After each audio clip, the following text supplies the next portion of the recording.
లీడర్ల కోసం కాదు, సాగునీటి కోసం గేట్లు తెరవాలి. కాంగ్రెస్ సర్కార్ వచ్చాక రైతు ఆత్మహత్యలు పెరిగినాయి. హరీష్ రావు మాజీ మంత్రి. జనగామ జిల్లాలో ఎండిన వరి పొలాలను పరిశీలించిన బీఆర్ఎస్ నేతలు. వీళ్ళకు ఇప్పుడు ఏది లీడర్ల కోసం కాదు, సాగునీటి కోసం గేటు తెరవాలి అంటున్నాడు. మంచిగా ఉన్నది, తెరవాలి. మరి తెలుస్తందుకు నువ్వు కాళేశ్వరం నింపిన అది నింపిన ఇది నింపిన అంటే కానీ మరి తెలుస్తుండే. మరి అది నింపితే పైసలు నీళ్ళే వస్తుండే కదా. మరి నీళ్లు లేవు మనులు లేవని అర్థమైంది అన్నట్టు. ఒక్క ఏడాది వానలు పడకపోతే అంత ఆగమాగం అవుతున్నదంటే దానికి కారణం ఎవరు? నువ్వు మొత్తం నిజంగానే నింపే ఉంటే, నిజంగానే నీళ్ళే ఉంటే, నీళ్ళు ఉన్నాక వాళ్ళు ఏమన్నా అలా పొలాలు బార పెట్టుకుంటారా, లేకపోతే ఇక్కడ ఆపేసిండ్రా? అంటే నీళ్లు లేవు అంటే ఇక్కడ కృష్ణా జిల్లాలకు సంబంధించి అక్కడ పైన వర్షాలు ఈసారి సరిగ్గా కురవకపోవడంతో అక్కడెక్కడ కూడా అక్కడ శ్రీశైలంలో కానీ తర్వాత ఇక్కడ నాగార్జునసాగర్లో కానీ అక్కడ నీళ్ళు లేకుండా అయిపోయినాయి. మరి ఇంకొక కారణం ఏంటి అంటే నాకు 299 టీఎంసీలే చాలని చెప్పేసి మీ మామ సంతకం పెట్టొచ్చే. సంతకం పెట్టొచ్చినాక ఏమైంది? ఇప్పుడు పరిస్థితి అంతా కూడా ఆగమాగం అయిపోయి వాడు కింద పొక్క పెట్టేసి ఏంది అక్కడ పోతిరెడ్డిపాడు పేరుతోటి రకరకాలుగా అక్కడ ఏది రాయలసీమ లిఫ్ట్ ఇరిగేషన్ పేరుతోటి మొత్తం కూడా నీళ్ళన్నీ తరలించకపోయినారు. తరలించకపోవడానికి కారణమైంది మీరు. తర్వాత చేపల కూర తినేసి మీకు రాయలసీమను రతనాలసీమ చేస్తా అని చెప్పేసి కేసీఆర్ చెప్పొచ్చుండు. మీ మామని అడుగు ఒకసారి చెప్తాడు. కాబట్టి ఉట్టిగానే ఆరోపణలు చేసి ఈ గేట్లు తెరవ, ఇప్పుడు గేట్లు తెరవండి, ఇది కాదు అది అని చెప్పేసి ప్రాసలు మాట్లాడాలంటే నీకంటే అద్భుతంగా మాట్లాడతాం మేము. ప్రాసలు మాట్లాడాలంటే తెలుగు భాషలో మంచి అది ఉన్నది లెక్క. మీ మామ కూడా అది ఉండొచ్చు, మనం కూడా అది అన్న ఉన్నాము. కాబట్టి నేను ఏమంటున్నానంటే ఇది 100% రైతులకు న్యాయం జరగాల్సిన అవసరం ఉంది. ఇట్లా అని చెప్పేసి మన రైతులకు న్యాయం జరగొద్దు, తర్వాత రైతులకు అన్యాయం జరగాలని మేము కూడా చెప్పట్లేదు. కాకపోతే ఏంటంటే ఉన్న వాస్తవాలు మాట్లాడు. ఎందుకంటే గతంలో మీరు ఏం చేసిండ్రు, ఇప్పుడు ఏం చేస్తున్నారు అనేది ఒక్కసారి ఆలోచించుకుంటే నీకు అర్థమవుతుంది. ఎందుకంటే నువ్వు భారీ నీటిపారుదల శాఖ మంత్రిగా కూడా పనిచేసినావు కదా, భారీగా వేసుకున్నావు అని చెప్పేసి ఆరోపణలు కూడా ఉన్నాయి నీ మీద. అయితే ఇప్పుడు ఈ కాక లోపలికి పోయేటట్టు ఉన్నాడు కథ. ఈ కాక ఆడ సెంటర్ లో పెట్టిండు కదా, సిరిసిల్లలో సెంటరు లోపలికంటే ఇంట్లోకి చాలా చాలా పోతా ఉంటారు కానీ అది పక్కనే పెడితే ఈయన పోయేటట్టు ఉన్నది. తర్వాత ఇప్పుడు ఇక్కడికి వచ్చి కొంచెం కాపాడే ప్రయత్నాలు ఏదో జరుగుతా ఉన్నట్టు తెలుస్తా ఉంది. నిజంగా రైతులకు నీళ్ళు రాకపోతే 100% క్వశ్చన్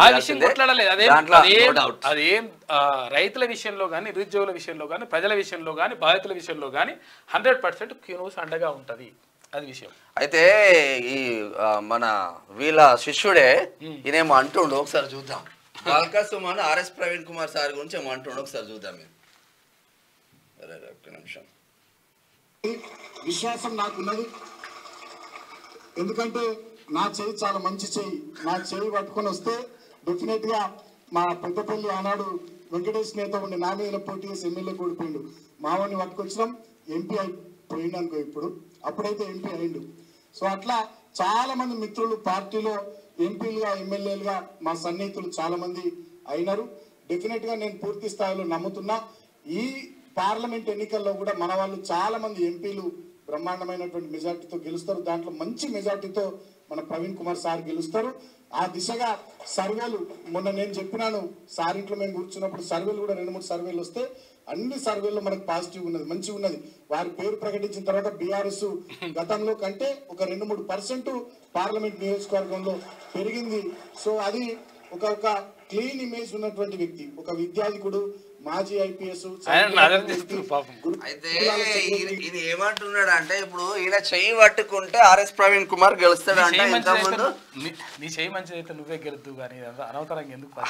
ఈయన ఏజ్ ఎంత, ఆర్ఎస్ ప్రవీణ్ కుమార్ ఆయన అనుభవం ఎంత, ఆయన కనీసం గండు పట్టుకున్నప్పుడు నువ్వు నెక్కర్లా వేసినావా బాల్కా సుమన్? ఏమి ఫగర్ మాటలు ఏమన్నా కానీ. అయితే విషయం ఏంటంటే గెలవరని క్లియర్గా తెలిసిపోయింది. ఎందుకంటే బీఆర్ఎస్ నేతలు ఎవ్వరు కూడా గెలవడానికి తెలిసిపోయింది. కాక కత్తులు తీస్తుండే ఇట్లా పెట్టి, నేను కూడా పార్లమెంట్కి వస్తున్నా, దేశాన్ని చాచిస్తా ఇట్లా అని. ఇటువంటి ఏం డైలాగులు లేవు. వాళ్ళ కుటుంబంలో 20 ఏండ్ల సంధి, 20 ఏండ్ల నుంచి ఎప్పుడు కూడా పోటీ చేయకుండా ఆగిపోలేవాళ్ళు.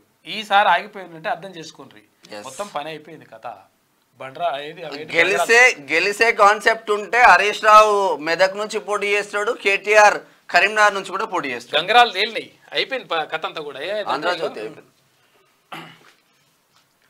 అది ఒకటి ఉన్నది, వీడియో ఉన్నది. ఎట్లుందంట పరిస్థితి అంటే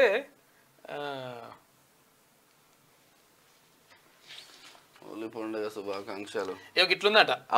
నేను కూడా చూసాను.